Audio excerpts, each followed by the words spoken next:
इस दुनिया में जितने भी लोग हैं, सबके साथ कभी ना कभी ज़िंदगी में कुछ ना कुछ हुआ है। सबके साथ किसी ने असफलता का सामना किया है, किसी ने अपमान का सामना किया है, किसी ने धन की हानि देखी है, किसी ने रिश्तों में हानि देखी है। कुछ ना कुछ सबकी लाइफ में रहा है। इसके बावजूद कुछ लोग तो अपनी लाइफ में सक्सेस हासिल कर लेते हैं, कुछ नहीं होते हुए भी, ज़ीरो से भी, और कुछ लोग नहीं कर पाते हैं। अब इसके पीछे किस्मत, हाँ, ये है, लेकिन ये कुछ अलग तरह से है, वैसे नहीं। जैसे आप समझते हैं कि कुदरत ने लिख के दे दी, अब वैसे ही होगा जो ऑलरेडी लिखा हुआ है, वैसे नहीं। एक अलग तरह से किस्मत है, लेकिन वो वैसे नहीं है। हाँ, ठीक है, कुछ चीज़ें आपके कंट्रोल में नहीं हैं। आप कहाँ पैदा हुए, किस शक्ल सूरत के साथ हुए, कैसा वातावरण मिला, कैसा परिवार मिला, कैसी परवरिश मिली, कौन से स्कूल में गए, ये सब चीज़ें आपके कंट्रोल से बाहर हैं। जो कुछ आपके कंट्रोल से बाहर है, उसे आप किस्मत कह सकते हैं। लेकिन इसके बाद अब आप इस धरती पर हैं, तो आपके कंट्रोल में भी बहुत कुछ है, और वो डेस्टिनी को चेंज कर देता है। यही वजह है कि कुछ लोग कुछ नहीं होते हुए भी बहुत कुछ हासिल कर लेते हैं। अब उन लोगों को देखकर आप ये कह देते हैं, अरे इसकी किस्मत में था। नहीं, ऐसा कहकर एक तरह से आप उनका अपमान कर रहे हैं, उनकी उन कोशिशों का, उनके उस एफर्ट का, उनकी उस मेहनत का जो उन्होंने करके दिखाई है। एक तरह से तो आप उनका अपमान कर रहे हैं, दूसरी तरफ आप अपने आप को बहुत नीचे गिरा रहे हैं, क्योंकि जैसे ही आप ये कहते हैं कि अरे सामने वाले की तो किस्मत थी, वैसे ही आप ये भी तो कह देते हैं कि अरे मेरी तो किस्मत नहीं है। अरे वो तो वहाँ तक पहुँच सकता था क्योंकि उसकी किस्मत थी, फिर सेम टाइम आपने एक चीज़ बिना कहे कह दी कि अरे मेरी तो किस्मत नहीं है ना, इसलिए मैं वहाँ तक नहीं पहुँच सकता। ये सच नहीं है।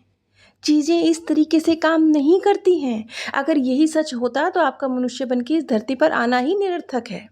क्यों ही आए, अगर सब कुछ तय था, सब कुछ लिखा हुआ था, सब कुछ तो वैसे ही होना था, तो फिर ठीक है, बैठ जाते हैं ना हाथ पे हाथ धर के, कुछ करने की ज़रूरत ही क्या है? लेकिन उन लोगों में जिन लोगों ने सक्सेस हासिल करी है और जिन लोगों ने नहीं हासिल करी है, एक बहुत बड़ा डिफ़रेंस है। अच्छा, सक्सेस का दायरा भी सबका अलग-अलग है। किस लोगों के लिए भौतिक चीज़ें सक्सेस का मीनिंग है भौतिक सफलता, कुछ के लिए है मानसिक शांति, कुछ के लिए है उनका मन बिल्कुल शांत है, रिश्ते अच्छे हैं। तो सबके लिए सक्सेस का जो मीनिंग है वो भी अलग-अलग है।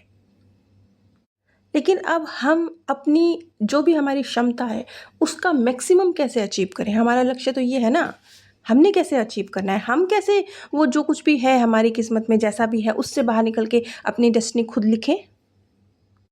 सबसे पहले तो जो आपकी ज़िंदगी में गलत हुआ है, चाहे रिश्ते हैं, चाहे असफलता है, चाहे अपमान है, चाहे धन की हानि है, कुछ भी है, उसके विषय में जो आप बार-बार लगातार हर रोज़, हर वक़्त सोचते हैं, अपने दोस्तों के साथ बातें करते हैं, धीरे-धीरे जब आप बार-बार ये प्रक्रिया दोहराते हैं, इसके दोहराव से एक तरह से जो आपका सबकॉन्शियस माइंड है, आपका मन है, वो इस चीज़ पर बिलीव करने लगता है कि ये जो घटना घटी और इससे जो एक ऊर्जा निकली, जो एक व्यक्तित्व तैयार हुआ है, ये व्यक्तित्व सत्य है, आज का भी सत्य है। आज का भी सत्य है। आपने कहा मुझे दुःख हुआ था पास्ट में।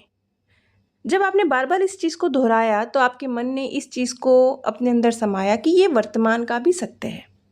क्योंकि हमारा मन इसी तरीके से काम करता है ना, करता है, यही तो वजह है कि हम फ़िल्में देखते हैं, कुछ नाटक देखते हैं, तो सब कुछ पता होते हुए भी हम उन फीलिंग्स को पैदा कर पाते हैं, रो पाते हैं, हँस पाते हैं, उन उन फीलिंग्स को, उन मोमेंट को फ़ील कर पाते हैं, क्योंकि हमारा मन बुद्धू बन जाता है। तो इसी तरीके से जब आप अपनी ज़िंदगी में किसी असफलता को बार-बार बातें कर रहे हैं, बार-बार याद कर रहे हैं, बार-बार दोहरा रहे हैं, बातें नहीं भी कर रहे हैं, बार-बार याद कर रहे हैं, आपने ऐसा करके इस तरह के रसायन अपने अंदर क्रिएट करे हैं, जो अब आपको ये बता रहे हैं कि तू तो ऐसा ही है। धीरे-धीरे ये आपका कम्फर्ट ज़ोन बन जाएगा। एक आपका एक्सक्यूज़ बन जाएगा। ज़िंदगी में कुछ आपने हासिल नहीं किया, तो आप उसे बहाने की तरह इस्तेमाल करने लगेंगे और आपको पता भी नहीं चलेगा कि ये आपने अपना एक बहाना परमानेंट वाला तैयार कर लिया है। जहाँ पर भी असफलता होती है, ये बहाना आपका लग जाता है। आपने एक दया, एक बेचारगी, ओहो! मैं तो ऐसा, इसे अपना कम्फर्ट ज़ोन बना लिया है, क्योंकि इसमें भी बहुत मज़ा है। जब कोई इंसान ये कहता है ना कि मैं लाचार, मैं मजबूर, एक तरह से वो ना कर्म करने को कहता है, छोड़ो यार किसने करना है, आराम से बैठता हूँ ना, मैं लाचार, मैं मजबूर। ये जितनी भी लोग सड़कों पे आपको भीख मांगते हुए दिखते हैं, ये क्या है? ये एक तरह से मैं लाचार, मैं मजबूर, मैं कुछ नहीं कर सकता इसलिए मुझे भीख दे दो, यही कहते हैं ना। और आप पुण्य कर्म कमाते हैं उनको 2, 4, 10 रुपए देकर। तो ये तो चलो, ये तो भिखारी हैं, ये तो इनका तो प्रोफ़ेशन है। ये तो इस तरीके से करते हैं, लेकिन जब आप अपने साथ जो कर रहे हैं, अपने पास्ट की जो भी आपके साथ गलत हुआ, उसको आपने अपना बेचारगी का ज़ोन, अपना कंफर्ट ज़ोन बना लिया, अपने आप को ये कहना शुरू कर दिया, ओह मैं तो ऐसा, ये आप क्या कर रहे हैं? आप भी उस भिखारी की तरह ही कर रहे हैं जो सड़क पे भीख मांगते हुए ये कहता है कि मैं लाचार, मैं लंगड़ा, इसलिए मुझ पर दया करो। आप भी यही कह रहे हैं, ओह मैं लाचार, मेरे मुझे तो असफलता इस वजह से मिली, मुझ पर कुदरत दया करे, मैं तो कुछ नहीं कर सकता। आपने, फ़र्क सिर्फ़ इतना है कि भिखारी ने अपनी सोच समझ के साथ अपनी कर्म करने की ताकत को छोड़ दिया कि मैं कर्म तो नहीं करूँगा, मुझे तो बैठ के खाना है। और आपने सोच समझ के तो नहीं करा, लेकिन अनजाने में अपनी पास्ट की असफलता को अपनी गुणहीनता समझ के स्वीकार कर लिया। भिखारी ने तो नेगेटिव वे में किया था कि मुझे कुछ करना ना पड़े। आपने अनजाने में अपने आप को यकीन दिला दिया कि मैं कुछ कर नहीं सकता, और आपने अपने लिए जो सफलता जितने प्रतिशत आप हासिल कर सकते थे उससे बहुत पीछे चले गए। आप 10 हासिल कर सकते थे तो आप 5 पर ही रुक जाएंगे, या शायद 4 पर ही, 3 पर ही। ये कर लिया आपने अपने साथ, यही नहीं करना है।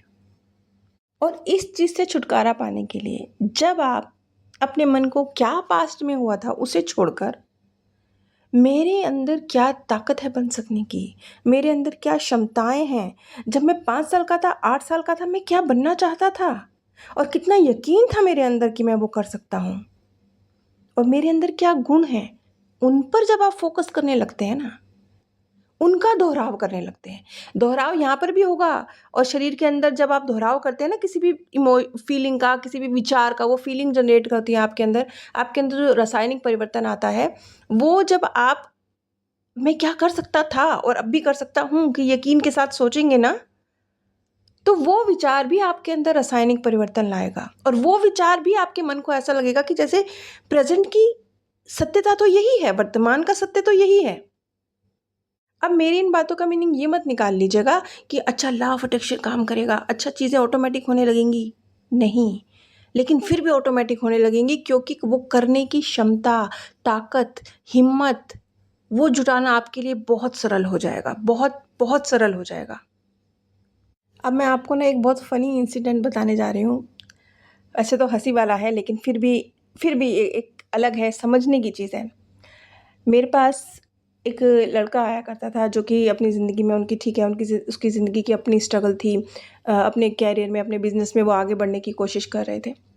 तो वो जिन दिनों अंबानी के घर में शादी थी, उनके बड़े बेटे की शादी थी, तो वो बहुत मतलब उनके अंदर धन मैंने अर्न करना है, मैंने अपने बिज़नेस को ग्रो करना है, आगे बढ़ना है।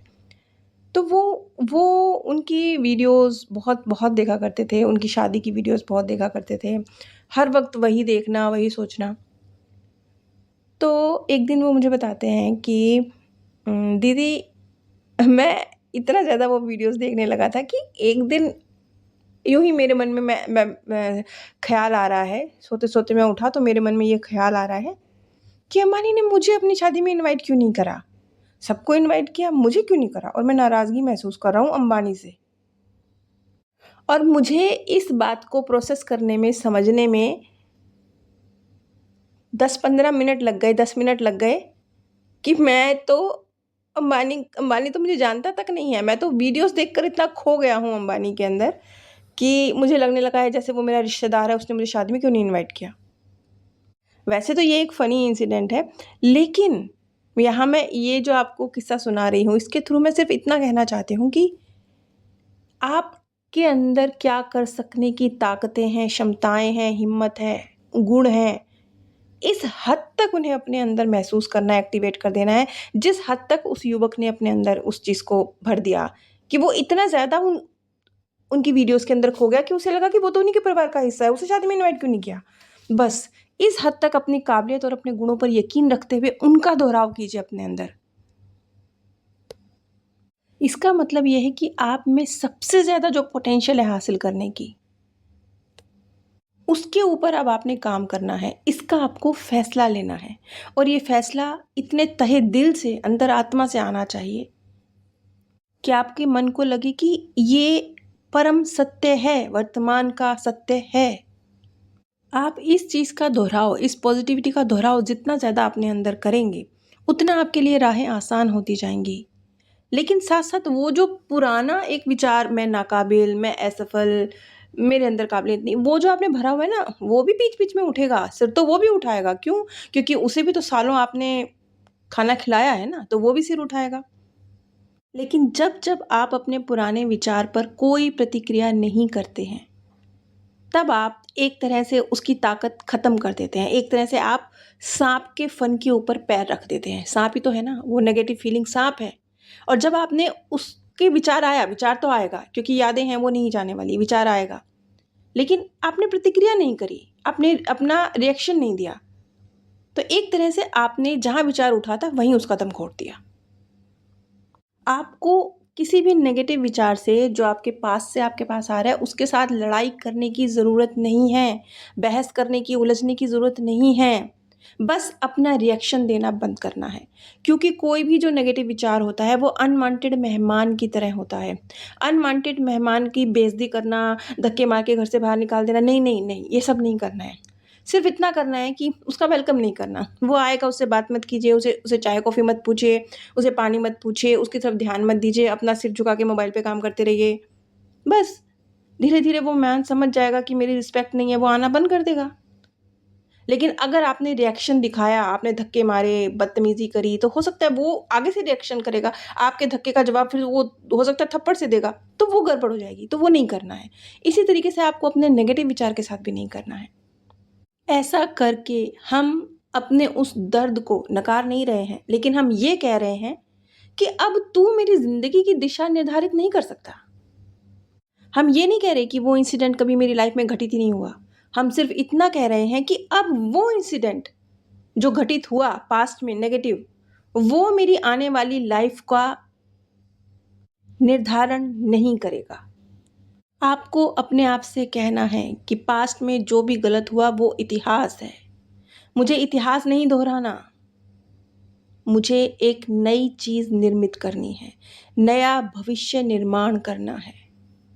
और आपका भविष्य आपके इस फैसले से शुरू होगा कि अब मुझे अपनी ऊर्जा किस दिशा में फ़ोकस करनी है। लेकिन अपने भविष्य में परिवर्तन करने का ये जो हमारा फैसला है, अभी तक ये मन के स्तर पर है। फिर आगे चलकर इसे हमने अपने शरीर के स्तर पर भी करना है। मन के स्तर पर इसे कर लेना आधी जंग जीतने जैसा है। लेकिन अभी जब तक आप शरीर के स्तर पर नहीं करेंगे, तब तक ये ऐसा है जैसे आप एक्सरसाइज करने की सोच तो रहे हैं, मैं करूँगा, मैं करूँगा, मैं करूँगा, लेकिन कर नहीं रहे हैं। तो उसके बाद इसे शरीर के स्तर पर भी करना है। अब शरीर के स्तर पर काम करने के लिए हमें थोड़ा-सा उल्टा चलना पड़ेगा। उल्टा मतलब अभी तक हम अपने पास्ट के हिसाब से चलते रहे। फॉर एग्ज़ाम्पल, अगर आप सोचते हैं कि मुझे एक्सरसाइज़ करनी है, मुझे अपने शरीर को तंदुरुस्त बनाना है, लेकिन आपके शरीर को तो आराम करने की आदत है, उसे तो सुबह 10 बजे उठने की आदत है, उसे तो जिम जाने की आदत ही नहीं है। वो बार-बार उसी कम्फ़र्ट ज़ोन को माँगेगा। तब आपने अपने मन के थ्रू अपने शरीर को भविष्य के ज़रिए जीने की आदत डालनी है। अपने शरीर को ये कहना है कि वो जो खूबसूरत, स्वस्थ, तंदुरुस्त शरीर है ना, वो तू है। तू वो मोटा थुल-थुल शरीर वो नहीं है, बीमार शरीर वो नहीं है। तू वो है, तेरी मंजिल वो है, तू वही है। वो एक तंदुरुस्त शरीर, हेल्दी बॉडी, तू वही है। शुरुआत में बेशक शरीर के स्तर पर भी मुश्किल होगी, क्योंकि शरीर का भी अपना कंफर्ट ज़ोन है, वो भी उसे ब्रेक नहीं करना चाहेगा। लेकिन ये सारी जो कोशिशें हैं, चाहे मन के स्तर पे हों, चाहे शरीर के स्तर पे हों, शुरुआत में ही दिक्कत देती हैं। अगर उस शुरुआत की जो मुश्किलों की 1 महीने, डेढ़ महीने की जो आपकी जर्नी है, जिसमें आपको अपनी कोई भी आदत, कोई भी सोच बदलने का वक़्त लगता है, कम से कम इतना वक़्त, उस वक़्त अगर आपने कदम पीछे नहीं हटाए, फिर से अपने आप को उसी कम्फ़र्ट ज़ोन में रखने की कोशिश नहीं करी, तो 1.5 से 2 महीने के अंदर चीज़ें परिवर्तित हो जाती हैं। आप खुद एक विज़िबल परिवर्तन महसूस करते हैं। लेकिन अगर बीच में आप उस कम्फ़र्ट ज़ोन में वापस पहुँचने की कोशिश करते हैं, तो ये फिर आपको फिर से पीछे खींचने का काम करता है। यकीन मानिए, मैं आपको तहे दिल से ये बात कह रही हूँ कि अगर आपने इन चीज़ों पर अपने मन और अपने शरीर के ये जो कंफर्ट जोन है इसे ब्रेक करके आगे बढ़ने पर सिर्फ और सिर्फ 6 महीने मैक्सिमम टाइम काम कर लिया, तो आप आज की अपनी ज़िंदगी और 6 महीने के बाद की अपनी ज़िंदगी, इसमें आप ज़मीन और आसमान जितना फ़र्क देखेंगे और उस फ़र्क को आप खुद देखेंगे। और अगर इसके उल्टा भी होगा, अगर आपने नहीं किया, आप उसी कंफर्ट जोन में बने रहे, तो हो सकता है जो आज आपकी ज़िंदगी जिसे आप चाह रहे हैं, बस सोच रहे हैं मैं बदल दूँ, मैं बदल दूँ, मैं बदल दूँ, वैसी की वैसी 6 महीने बाद भी मिलेगी। अगर आपके जीवन में कोई सवाल है, क्या, क्यों और कैसे आप समझना चाहते हैं, आप अपना आकाशीय रिकॉर्ड पीएलआर प्रक्रिया करवाना या सीखना चाहते हैं, तो आप स्क्रीन पर दिए गए व्हाट्सएप नंबर पर संपर्क कर सकते हैं। आप सभी पर परमात्म सौंदर्य, प्रेम और आनंद सदैव बरसता रहे। आप सभी दिव्य परम धाम में स्थान प्राप्त करें।